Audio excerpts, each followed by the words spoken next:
Oh, she rattled her maracas close to me.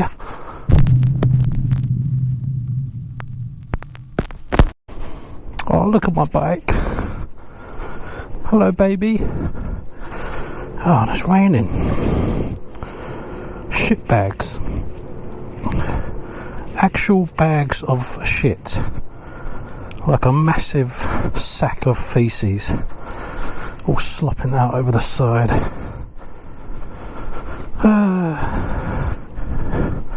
Can you hear my breathing?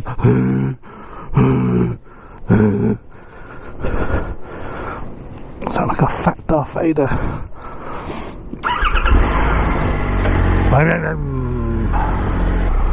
Bye, Jace. Bye.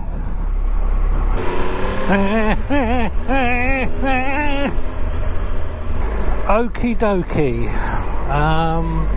So I had a question on my Instagram account. Check it out if you want. I'll try and do some nice pictures on there of this bike and other bits and bobs. I had a question saying, how did I get into motorcycling? Why did I start getting into it? Oh, nice. One of my earliest memories of just being totally enamoured with motorcycles was the motorbike chase scene from First Blood, the first Rambo film. If you haven't watched that film, you should definitely you should definitely check it out. It's not all gung-ho explosions, massive body counts like the other Rambo films are. It's a completely different story-driven, gritty, realistic film based on the book. But anyway, yes, there's a motorbike chase scene in there, and Rambo's getting chased by a cop in a car, and he is riding a XT250, a Yamaha XT250, red and white. Beautiful looking bike. Like, even by today's standards, it really does look delightful. I remember seeing that film. I must have been, let's see, I think that film was out in 82, so I would have been 7 or 8, something like that. And it had a very profound effect on me. Yeah, there you go, mate. How'd you like that? You cut in front of me, I'll cut in front of you, you fat wanker. I'll always be in front of you, mate. I'm on a bike. If I can do one. So another moment which I really recall quite vividly. My uncle used to have a Kawasaki, I think it was a Kawasaki GT500 or GT550.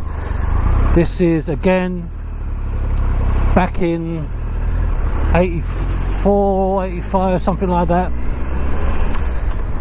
And one day he took us out there and he showed it to us, and he was revving the engine, and he let me rev the engine. I thought, this is the business, you know, for a 7-year-old to do that to a bike of what I thought at that time was just a gargantuan, just monster, this huge beast of a motorcycle, which of course it isn't, but to an 8-year-old it's just an absolute tank.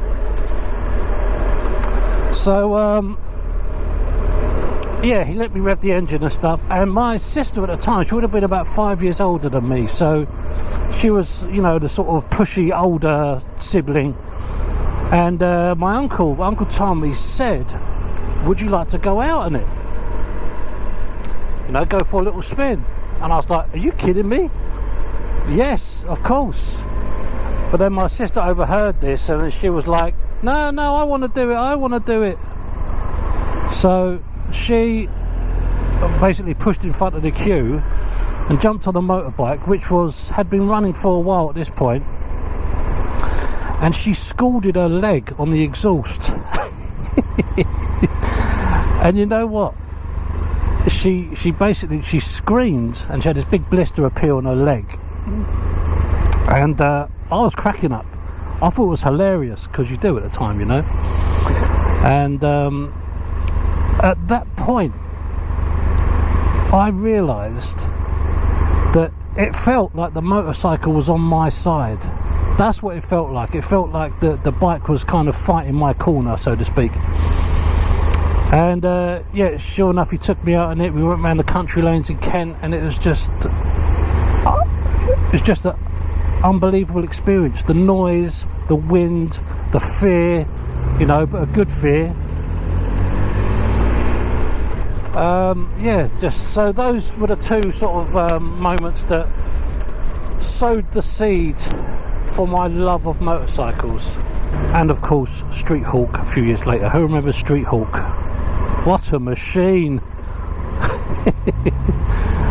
It's amazing. You look at that bike now, like if any of you are watching this and you remember Street Hawk and you remember seeing that bike thinking it was the bee's knees, have a look at it now. Just Google Street Hawk motorcycle and you think, oh my god, what a piece of shit. But back then it was the ultimate bike. I mean, the thing did like 400 miles an hour. How he managed to stay on the bike doing that, I have no idea. I can't remember that gentleman's name that asked me that question on Instagram, but yes, that was it basically. The chase scene from Rambo First Blood. And what is going on here? And yes, the leg scalding incident with my sister. And from that point on to this very day, motorcycles have been nothing but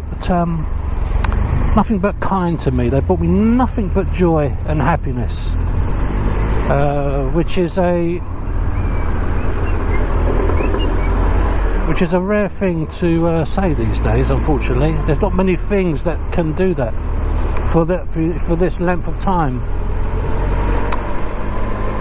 And like I said, I think I said it in a previous video or an Instagram picture I put up.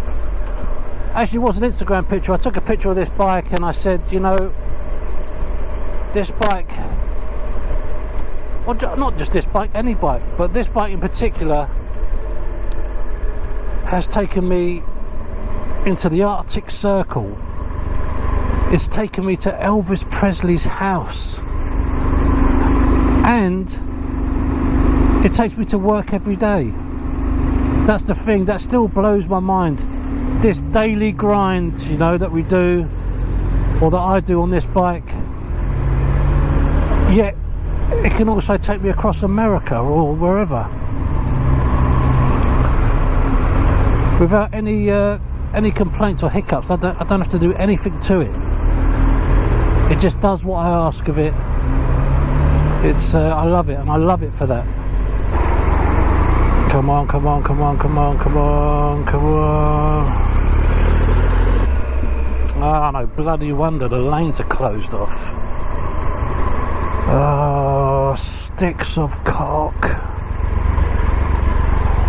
Like an actual stick made out of cock. Oh, fuck this. Fuck us, this us. We're going through, we're gonna do a bit of filtering. Yes, yes. Oh, look at this geezer up here, look. Oh, saggy Joe. What the hell is that digging into my back? What are you doing, you cockwomble?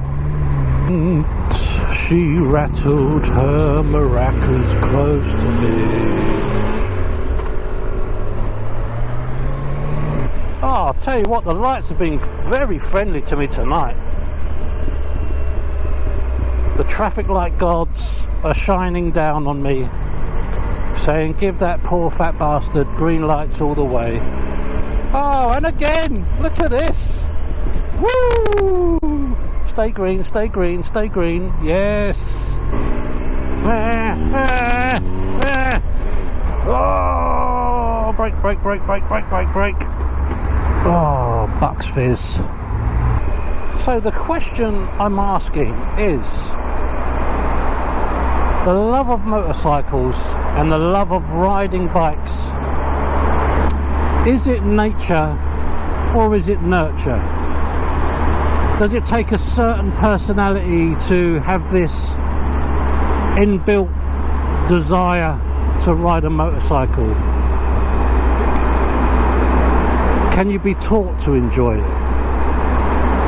Because there are some people out there that, you know, that have been on the back of a motorbike, for example, or have ridden one, like albeit a moped or something like that, and it scared them half to death, and they vowed to never step on or never get onto two wheels again.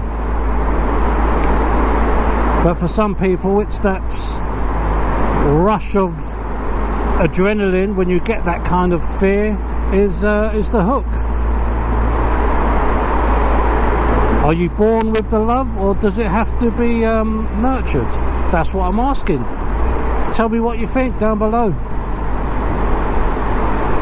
I personally think that it takes a certain type of person to want to do this, and to want to tolerate cold and tolerate being wet and still come back for more and more and more and just love it.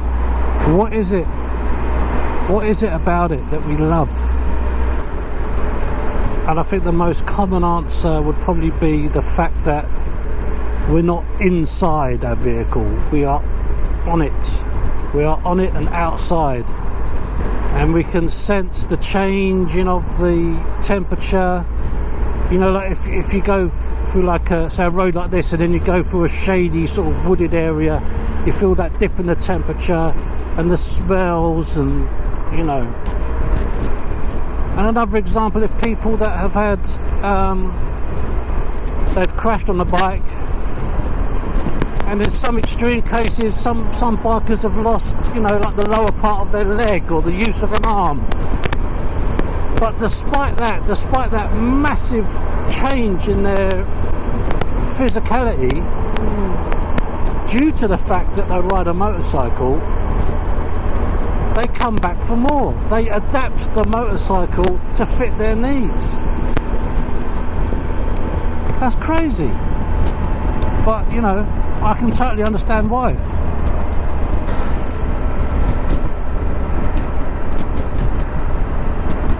Alright, moped man, he's off. He's hit the nitros button. Oh, fucking hell. There goes the fork seals. I've got another bloody screw in my tyre. I noticed it today when I was unlocking the bike. This time has gone right into the tyre. It's not in at an angle, which is good actually, because it means I can plug it easier. But the last one I could just sort of screw out of the tread, because it went in at such a sort of tight angle. It didn't actually puncture the tyre. But this one is most definitely in deep. Fucking hell, could you be any more laid back? Jesus Christ. Were you in a spa or something? Look at that guy. You can barely see over the steering wheel. I mean, I'm all for looking cool, but when it affects your ability to see the road, then